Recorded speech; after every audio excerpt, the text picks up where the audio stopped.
How to get your tenderfoot rank in less than 30 days. And this is advice from me, Eagle Scout Sam.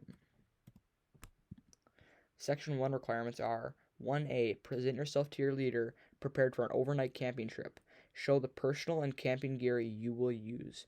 Show the right way to pack and carry it. 1B. Spend at least one night on a patrol troop or campout. Sleep in a tent you have helped pitch. In 1C, tell how you have practiced the outdoor code on a campout or outing.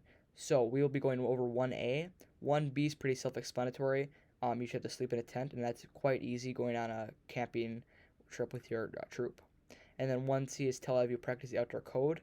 So that's basically telling how you have respected nature during your camp out or outing. So what to bring for an overnight camping trip. You're going to bring a pocket knife, a first aid kit, extra clothes, rain gear, water bottle, flashlight, food, map and compass, sun protection, a fire starter of some sort, a day pack, and a large backpack for gear. So your day pack will be with you most of the day, and your large pack will be in your tent. That'll have more of your sleeping bag, cot type stuff, and the day pack is more like it says in the day. You also want to bring a sleeping bag and that cleanup kit. So that could be soap, a little water, toothbrush, toothpaste, deodorant, stuff like that. And there's a whole list in the Boy Scout book if you want any more ideas. Section 2 requirements. 2A. On the campout, assist in preparing one of the meals. Tell why it is important for each patrol member to share in meal preparation and cleanup. 2B. While on a campout, demonstrate the appropriate method of safely cleaning items used to prepare, serve, and eat a meal. And 2C is explain the importance of eating together as a patrol. So 2A is pretty easy. You're going to have to cook a meal. Then for 2B, you're going to have to demonstrate inappropriate methods of safely cleaning items, and that's also pretty easy. That's just basically doing the dishes during your after your meal. But 2C, we're going to be going over that next. So, why should I help cook or clean a meal, and why should I eat with my patrol? So first, if you are in a position of power, then other scouts will respect you, and they'll respect your position more because they see that you're a hard worker. And if you're a new scout, then the older scouts will appreciate what you do for them, so they don't have to. Then if you eat together, then you will learn things that you wouldn't know about the other patrol members, stories, things outside of scouts, history, and there's a lot more you can learn if you eat together as a patrol. Section 3 requirements. Demonstrate 3A, demonstrate a practical use of the square knot. 3B, demonstrate a practical use of 2 half hitches. 3C, demonstrate a practical use of the taut line hitch. And 3D is demonstrate proper care, sharpening, and use of the knife, saw, and axe. Describe when each should be used. And so in the description of this video, there will be links to all of those things. Section 4 requirements. This is like the first aid type stuff. So show first aid for the following: simple cuts and scrapes, blisters on the hand and foot, minor thermal/heat burns or scalds, superficial or first degree, bites or stings of an insect or tick, venomous snake bites, nosebleeds, frostbite, and sunburn, and choking. So if you just look in the description, you'll find stuff for all of this too. Then 4B, describe common poisonous or hazardous plants. Identify any that grow in your local area or campsite location. Tell how to treat for exposure to them. So this is this varies wildly depending on where you're camping or where you live. So you're going to have to do your own research about this. Then 4C, tell what you can do while on a campout or other outdoor activity to prevent or reduce the occurrence of injuries or exposures listed in tenderfoot requirement 4A and 4B. And then last is 4D, assemble a personal first aid kit to carry with you on future campouts and hikes. Tell how each item in the kit would be used. So, how to prevent injuries on a campout or hike. You're going to want to stay on the trail. There's a lot of dangers that lurk off the trail. It could be wild animals. It could be some sort of insects or plants that could harm you in major ways. And then you're always going to want to have a buddy with you so that they can protect you. They can run back to camp and report something, and they can give you first aid. You're also expected to be able to do that for your buddy, and it goes hand in hand. So your buddy will do that for you, but you have to do that for your buddy. Have proper gear with you, like a first aid kit, water and food, and different survival essentials. So if you have those things and you become injured and you get stuck there, that'll help you survive and not die from your injuries.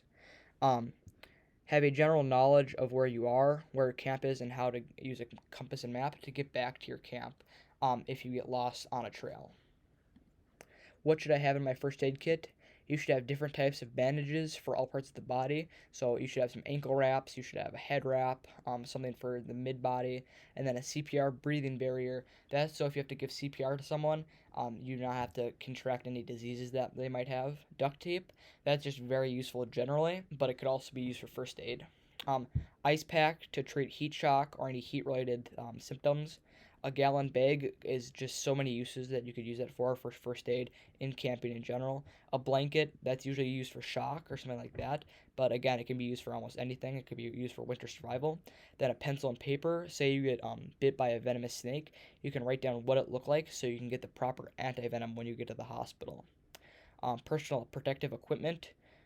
That could be masks, gloves, all sorts of stuff, which is always very important for trash pickup or in this case, first aid. Then tweezers to get out a splinter, something small. A bar of soap, again, a generally good thing, but that's good for this because you want to clean wounds and such. Scissors, that's always very good for a camp out in first aid. Latex-free bandages, just in case somebody has an allergy to that, but it's good to stop small cuts. And then different types of creams, you could have insect-related creams or you could have antibiotic creams, and those are just generally helpful overall.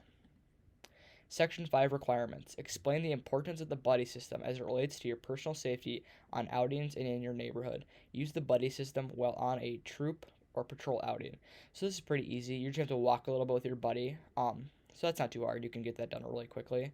5B. Describe what to do if you become lost on a hike or camp out. And 5C. Explain the rules of safe hiking both on highways and cross country during the day and night. So what should you do if you become lost without a buddy? So if you don't have a buddy, which you always should, but if you don't, you should stay right where you are and don't move. You should scream, whistle, or any other way camp might look for you. You could also start a fire so that way they can see the smoke from it, and it will also give you warmth if it's cold out. Then you should build a small shelter to sleep in overnight, and that's just usually you never have to build a shelter or a fire, but that's kind of a last ditch thing. It'll usually take about 1 to 4 hours ish.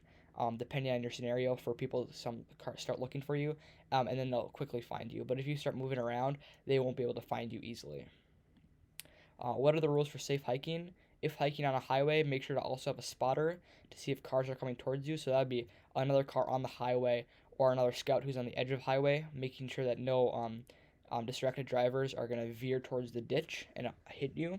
You should also wear bright colored vests if it's nighttime, so cars can also see you, but you're going to still want that spotter. And try to stay far away from the fast moving cars. So the farther you are away, the less threat they pose, but they still pose a great threat. If hiking cross country, then you should know where your location is with maps and compasses, proper gear to fix any related injuries that might occur. Just small things in your first aid kit. Nothing major is going to typically happen. And then if at nighttime, bring headlamps, lamps, and flashlights. And that's always good to have when you're going on an overnight camping or hiking trip. Section 6 Requirements. Develop and describe a plan for improvement in each of these activities listed in Tenderfoot Requirement 6A. Keep track of your activities for at least 30 days. Show improvement of any degree in each activity listed in Tenderfoot Requirement 6A after practicing for 30 days. So you're going to do push-ups, the most done correctly in 60 seconds, sit-ups or curl-ups, the most you can do in 60 seconds, and then the back save or sit reach, so you have to stretch out and see how far you can stretch while sitting down, and then a 1 mile walk or run. So what you're going to have to do for each of these is like it's listed. You're going to have to do push-ups, sit-ups, back save or sit reach, and a 1 mile walk or run. So you have to do what you can do right away, and then after 30 days, you're going to have to see what you can do after that 30 days. The 30 days is the longest part of the Tenderfoot requirement. Most of this other stuff you can get done really quickly. So how to train for 30 days. For your push-ups score to go up, you're going to take your max number of push-ups, of correct push-ups, and then multiply it by 6. That is how many push-ups you have to do in that day. Not all at once, but over the length of the day. So say I can do 5 push-ups. Multiply that by 6, and that's how many push-ups I have to do in that day. For the sit-ups, do the Fittnesgram curl up every day and record how many you do, and that'll be in the description below. And then for the sit and reach, stretch every single day, all parts of your body. So just stretch generally, and you'll get a lot better at it. For the mile run, time to improve, run a mile, the next day take a rest day, then after that run 2 miles, and then the next day rest, and then run a mile. You can always do more than that, but that's just usually the benchmark for new scouts. Section 7 requirements. Demonstrate how to display, raise, lower, and fold the U.S. flag. 7B. Participate in a total of 1 hour of service in one or more service projects approved by your Scoutmaster. Explain how your service to others relate to the Scout slogan and Scout motto. So we'll be going over 7A, but 7B is quite easy. You can usually do it during a campout, approved by your Scoutmaster.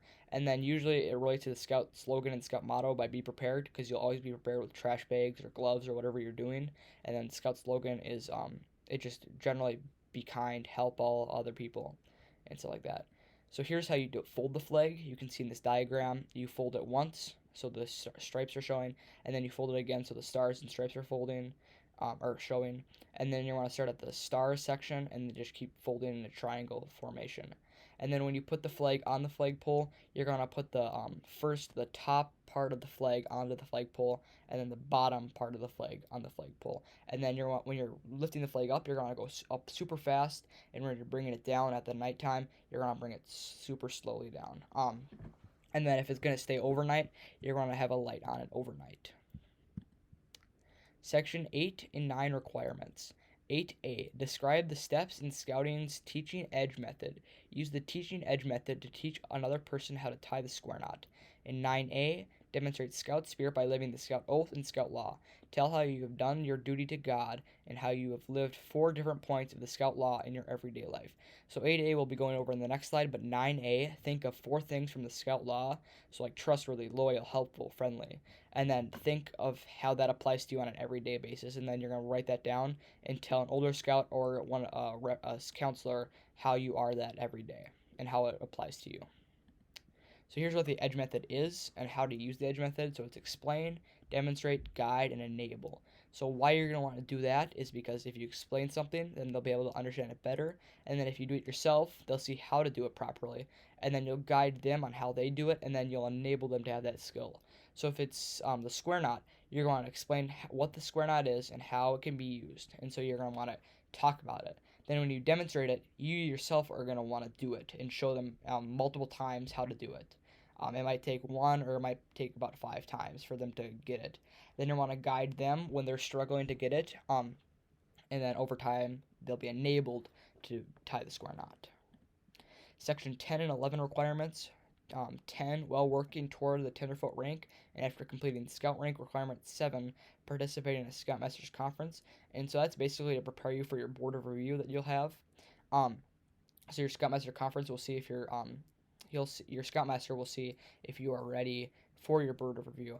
And if he signs off, then you'll find 3 adults and you'll ask them to be in your board of review, and then they will determine if you are ready or not. And usually if you pass your Scoutmaster's conference, you're ready for your board of review. But that is how you get your tenderfoot rank in less than 30 days. Thanks for watching today's episode. Be sure to watch the next episode, Tenderfoot to Second Class in less than 30 days. Be sure to like and subscribe, and have a great day.